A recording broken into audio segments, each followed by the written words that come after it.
Okay then, let's have a look at this financial maths question. Brian decides to purchase a new car, the price of 14,000. Let's just jot that down. 14,000 is the cost. Cannot afford to pay the full amount. The car dealership offers two options. Here's finance option A 6 years loan. Let's just put 6 years down here. Annual interest rate of 14%. R equals 14%. Compounded quarterly. Compounded per year equals 4 times. No deposit required, and repayments are made each quarter. So payments per year equals 4 times a year. Alright, so this sounds like find the repayment made each quarter. If we go to our financial solver and we have a little look at all the inputs, we've got N, we've got I, we've got PV, we've got PMT, we've got FV, and we've got PPY, and we've also got CPY,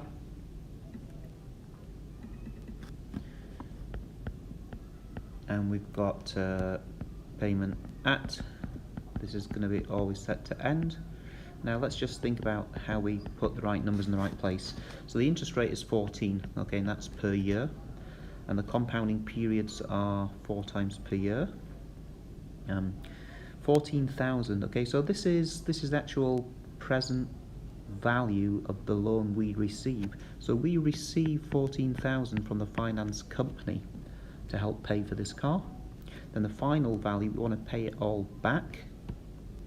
Okay, so it seems to be okay. It looks like we're paying back 4 times a year. That just so happens to match the CPY. And we're trying to work out how much do we pay each month, so we pay back all of the loan.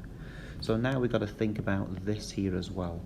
Now this here we're going to get from a combination of the payments per year and the number of years, right?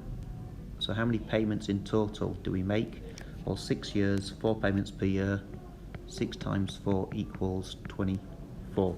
Alright, so I'm just going to go to my finance solver. You guys know where all of this is. I'm going to type all of those in. 24. Interest rate is 14. Present value is 14,000. So it's positive because it's money coming towards me. The final value is 0. PPY is 4. CPY is 4. And payment at end. And we click on the PMT and we press enter and we get a negative. So PMT comes out to be negative 871.82. So monthly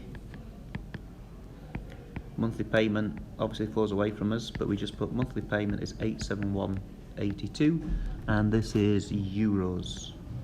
Okay. Second part. Find the total amount paid for the car. Well, if we're paying 871.82 every quarter, we do it 4 times in 1 year and then 6 years. So we just again go to our calculator, we insert a calculation page and we just type in 871.82 times 4 times 6. And that is a total of 20,923.68 euros. Find the interest paid on the loan, not the interest rate, but the actual amount of cash. So that will be 20,923.68. Subtract the 14,000. Again, you've got it on your calculator, you can just do that, or try it in your head. And that is 6,923.68 euros.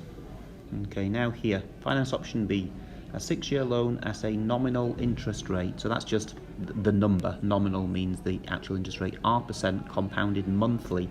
Okay, so I'm just going to put CPY equals 12 and R%. Terms of loan require 10% deposit and monthly repayments of 250. So PMT, negative 250, money rolling away from me. And explain why only 12,600 needs to be borrowed. Well, look, the car costs 14,000, but if we find 10%, that is 1,400. So the car company wants us to put down a deposit of 1,400. So therefore 14,000 minus 1,400 is 12,600. So this is how much we need to borrow. So over here again, N, let's just get all the details down again. In fact, what I can do is I can maybe just copy this guy here. If I just copy this here,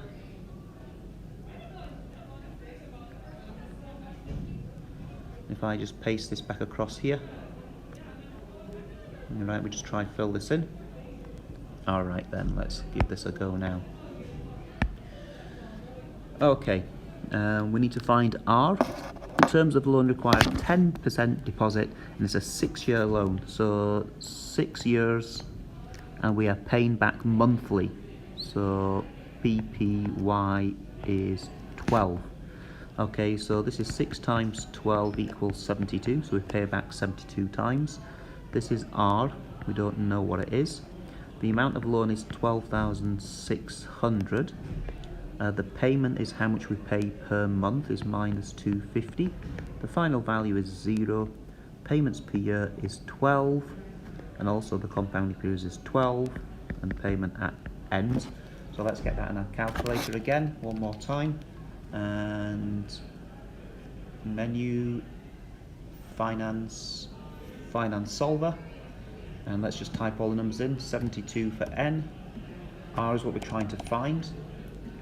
Present value is 12,600, remember a positive because we're borrowing that. Payment is negative, minus 250. Final value is 0, and now CPY and PPY are both 12. Remember, they don't always have to be the same number, but certainly for these questions they are. And then we are going to solve for the interest rate for R, and when I solve that, I get R equals to 12.56%. Okay,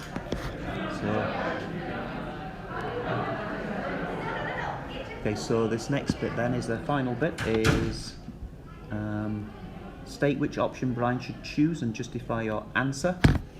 Okay, so this looks quite, it's only 2 marks available, but we've got to think of the total amount that this person pays back. So under option B, can you see the total amount paid is 72 times by 250. So if we just type that in, 72 times 250,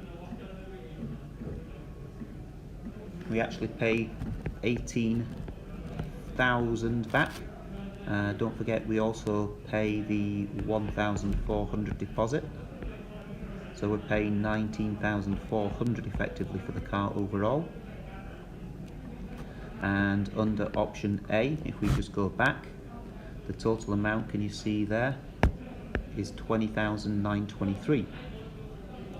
So we're paying 20,923-ish. Okay, so you might say, well, look, option B is better because we're paying less for the car. But for option B, you have to have cash to be able to put down for the car. So maybe option A is better for people who don't have that amount of cash to put down as a deposit.